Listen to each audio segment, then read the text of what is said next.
Here we are again with another episode of the Nuclear Medicine and Molecular Medicine podcast, and now we're privileged to be talking from Melbourne at the World Federation of Nuclear Medicine and Biology.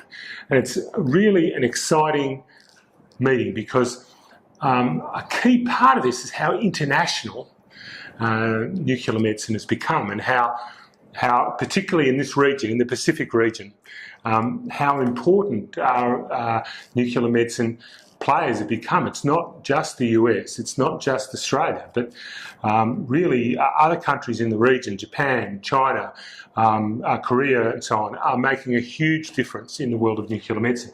So with that in mind, what I'd like to do, Professor Huang, is that I hope I've pronounced your name. Mm-hmm.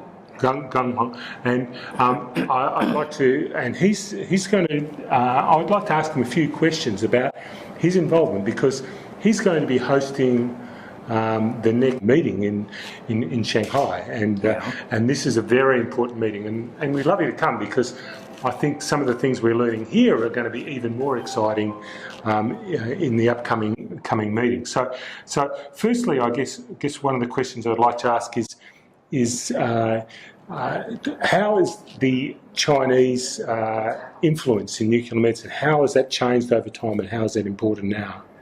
Yeah, I think Chinese nuclear medicine has developed very quickly, and now there is a lot of CT and SPECT CT, and a lot of hospitals have department of nuclear medicine. I think nuclear medicine is very important in medicine and help the modern medicine develop very quickly, and now we focus on precision medicine. Almost all the person like to treat or diagnosis by precision medicine, but how to use the precision medicine? I think nuclear medicine has an important role in precision medicine, especially focus on how to target the disease and how to find the mechanism of disease. With molecular imaging and nuclear medicine, the clinical doctor can quickly know how effective the treatment is, allowing them to target the treatments more accurately and more successfully. I think it's a promise of personal medicine and precision medicine. In China, there is a lot of nuclear medicine physicians to focus on the oncology and cardiovascular disease.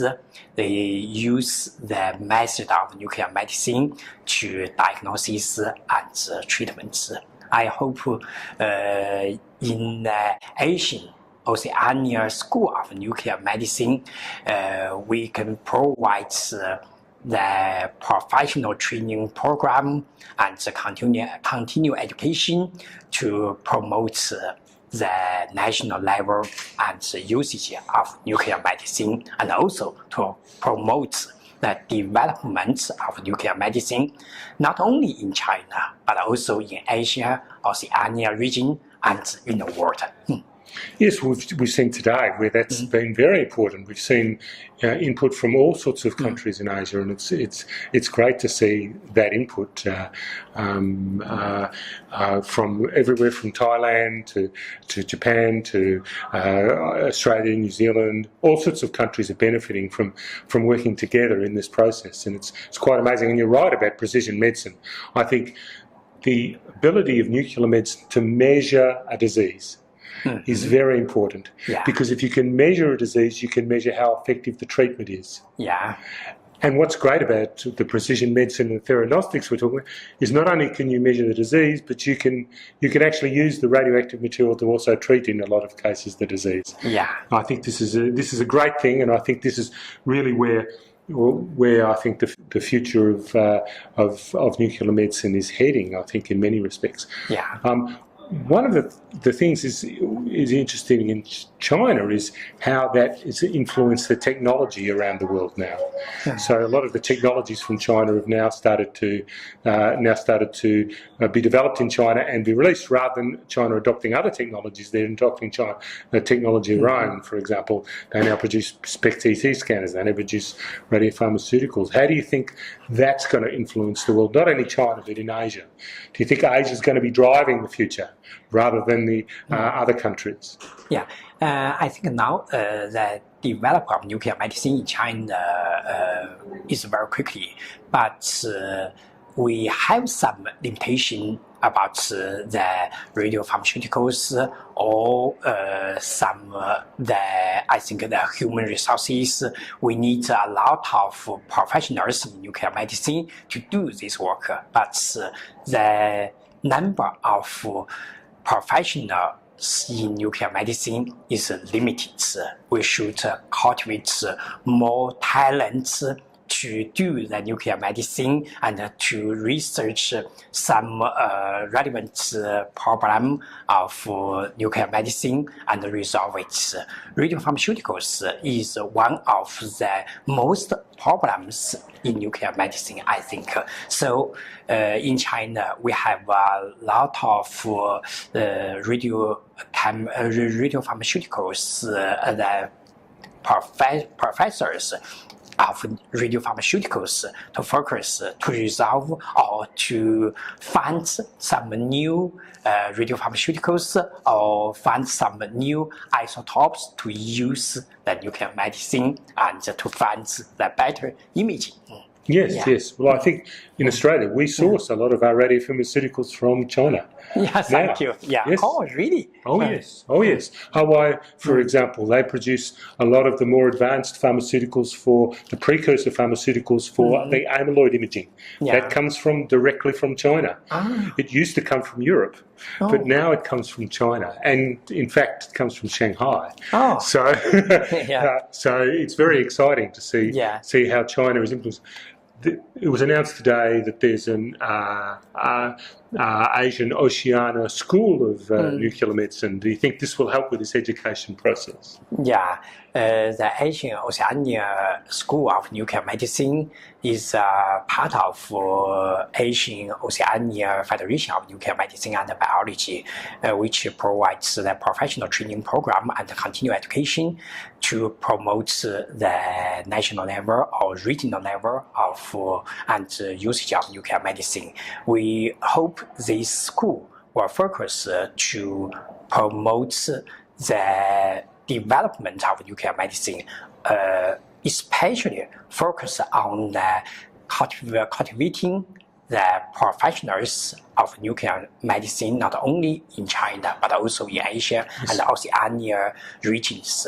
You know, in Asia, there is some countries have very have the developed the nuclear medicine system. Maybe they can help other regions with the developing level of nuclear medicine and support them, such as provide some experts to teach them and to promote the development of the developing countries and regions. I hope we will cultivate or establish some system to promote almost all the regions in Asia in nuclear medicine.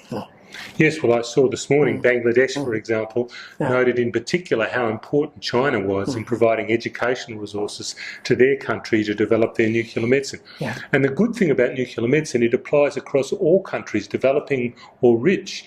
In fact, a lot of the theranostics for cancer treatment, it's cheaper to provide cancer treatment using nuclear medicine than using conventional methods. And it also means that with the radioactive theranostics, you not have to buy expensive radiotherapy machines. You can do it with the radioactive material, which is very suitable for a country that doesn't have a lot of resources like Bangladesh. So it's great to see that. Yeah, the good news is in China there is increased number of PET-CT and this PET-CT. Now there is about 350 PET-CT scanner and more than 800 SPECT or PET-CT working in the hospital and the Institute of Nuclear Medicine. I hope the Chinese nuclear medicine catch up with the international step and promotes the level of nuclear medicine and serve to the clinical diagnosis and treatments. Well, I think probably the reverse is going to be true shortly. We're going to have a situation where we need to go to China to learn about how to do nuclear medicine better, and we need to, and we'll be learning from some of the things that have been developed there. As I say, you're already building new generation PET-CT scanners, and already doing pharmaceuticals. So it's great to see that. Yeah, thank you. Thank you. Yeah. Okay. We're in Melbourne here at the World Federation of Nuclear Medicine and Biology, and it's a huge meeting which encompasses people from all around the world.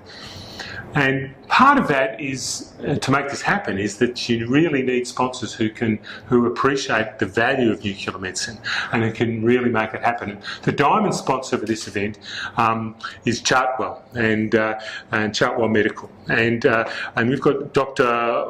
Mototora Kai, who, and he's really from Japan and China, if you like, and he's going to talk to us. Tell me a little bit about what you do, why you're a diamond sponsor, why is that so important to you? Yeah, okay. 我先自我介绍一下，我知道他也是。我先自我介绍一下我自己。我是出生在中国。然后26岁以后就去日本，获得了硕士和博士学位。我学的是高分子合成的高分子化学，然后进入当时的科尼卡公司，也是这个照相机的前身了，科尼卡公司。然后我现在已经我有2个名字嘛，其中一个名字在中国我叫裴元虎，在日本就叫我卡伊Mototora卡伊是因为我有这样一个背景，所以我就在5年前就推动了就中日核医学的交流，在5年推动核医学交流的当中呢，我就感觉到我有这样一个责任，好像上帝一定要让我做这件事一样的，也就推动了整个亚洲核医学院核医学的交流，然后整个亚洲的核医学呢，然后走向世界呢，做了很多的推动工作。那么这次正好世界核医学的年会，要在墨尔本召开，然后我就想把我们每年开的亚洲核医学年会，想和那个世界核医学年会一起来开。那为了推动这样一个就是 co-host 的这样一个forum 啊，然后我就以上海。正好我在上海有这样就公司，这家公司卖的都是日本的产品，以这个名义做了那个就是我们叫钻石赞助商。So, Dr. Kai started with a short self-introduction. So he was born in China actually, and he moved to Japan when he was 26. Yeah. Is that correct? Yeah. And over there, he received his master's degree and PhD degrees in chemistry. Chemistry. And after he graduated, he entered the company. Chadwell. 原来 Konica Corporation. Yes, of course. And after so with his background of both China and Japan, he really liked to promote the intercommunication between Chinese Nuclear Medicine Society and the Japanese Society. Oh, brilliant. And last year, he met Professor Andrew Scott during the forum that we conducted. And last year we call it the Asian School of Nuclear Medicine. Yes. And he got the idea that he wanted to promote like advancing the development of Chinese nuclear medicine and Asian nuclear medicine towards the world. Yeah. So this year we have this chance with the WFNMB, and he wants to co-host both of the forums together. If there is no WFNMB involved, then our forum will be conducted still in China, in Shanghai. But this year we got the chance, and as the chairman of the Chartwell company, and he really liked to promote both of them, to be conducting both of the forum together for the doctors of Asian doctors especially, to have collaborations with the world. Yeah. He wanted to provide this chance, so that's what made him become the diamond sponsor. I can see that makes perfect sense, yes. and particularly as many of in Melbourne we have. I'm at the University of Melbourne. We've got huge numbers of Chinese students in our medical schools. Huge numbers of Chinese students, and the senior doctors in many of those cases. Many of them come from China, and also you're saying Japan and China. A lot of the pharmaceuticals we use in Melbourne come from both Japan and China, the radiopharmaceuticals. So Takayoshi made the tau pharmaceuticals, which we talked about, which are important in therapy for Alzheimer's disease and potentially other dementias, are developed in Japan. A lot of the Alzheimer's precursor traces come from China, and without the technology they've developed there, a lot of the technology to make these things, the cyclotron units, the chemical units and so on, all come from technology from both those countries. And Australia, Melbourne, the world is deeply involved in educating people from Asia, and we're also deeply involved in moving learning a lot in China as well. So this is a great thing to see. Yes. 我要给您翻译一下。翻译一下哈。就是他说，现在有在墨尔本大学的呢，有很多他的中国学生。然后我们在墨尔本就是做的实验研究啊，有很多就是产品从中国和日本同时过来，比如说这个活性加速器啊，还有一些用的那个放射性药品，都是从中国和日本就是过来的。我再补充一下，就是说Chartwell 这个 medical 因为是做医疗的，但是从来没有黑血的产品的，因为我们只是把日本的Fujifilm的产品作为它的一个总代在中国销售，就是现在黑血我没有任何产品的。So he wants to clarify that in Chartwell company, they don't do any of the products that's involved in nuclear medicine. Right. The main product is the X-ray films. X-ray film from Fujifilm. From Fujifilm in Japan. In Japan. Okay, but you're doing this philanthropically. Would that be a fair comment? Philanthropically, you're doing it as a gift to the world. 就是他觉得您在做一件很好、很善良的事情，是，然后就是在给世界一个礼物吧。是，very interesting. I have two names. Mototora is a Japanese name. The Chinese maybe back, in China, my name is Pei Yuanhu, and the two have name. So I want to do China and Japan's bridge. The bridges. Yes. I studying from the Japan and learning and working in Japan's company. Now I sales Japanese presence in China. Right. So I want to do this nuclear medicine, support this nuclear medicine for Japan and China. So more and more communication. And it begins over to development to Asia nuclear medicine. The Asian nuclear medicine very poor. Yes. I want to with together Japanese and the South Korean and to push the Asia's nuclear medicine as a growth strong. This is my job, my pressure. Yeah. I only want to do this work. Sure, that is amazing. No presence. 很多人都说为什么你要做？你想有什么产品？我说没产品，我只是想做，是上帝让我做。A lot of people ask me why do you do a lot of sponsors to forums? What do you want to get from it? Right. But he says I don't have a purpose out of it. My mother, she tells me the most important thing in the world is to leave the world a better place than the way you found it. And I think it sounds like you're trying to do that. Yeah， 他母亲这样说的。所以这次不是我们做那个钻石赞助商给了我们这块地方嘛，我就把中国的企业都免费提供给他们，把他们请过来了。So because Dr. Kai is the diamond sponsor of this event, so the WFNMB had provided a few the spaces in the exhibition place. So he provided to the Chinese companies for free. So for them to set up their booth for free to promote the Chinese products. Right, and this is a perfect marriage because the truth is nuclear medicine is about technology. It's about new technology and evolving technology. And where is that coming from now? It's coming from China. Would that be fair? Yeah. And the ordinary Chinese citizen has adopted technology probably faster than any citizen in the world now, right? From WeChat to everything.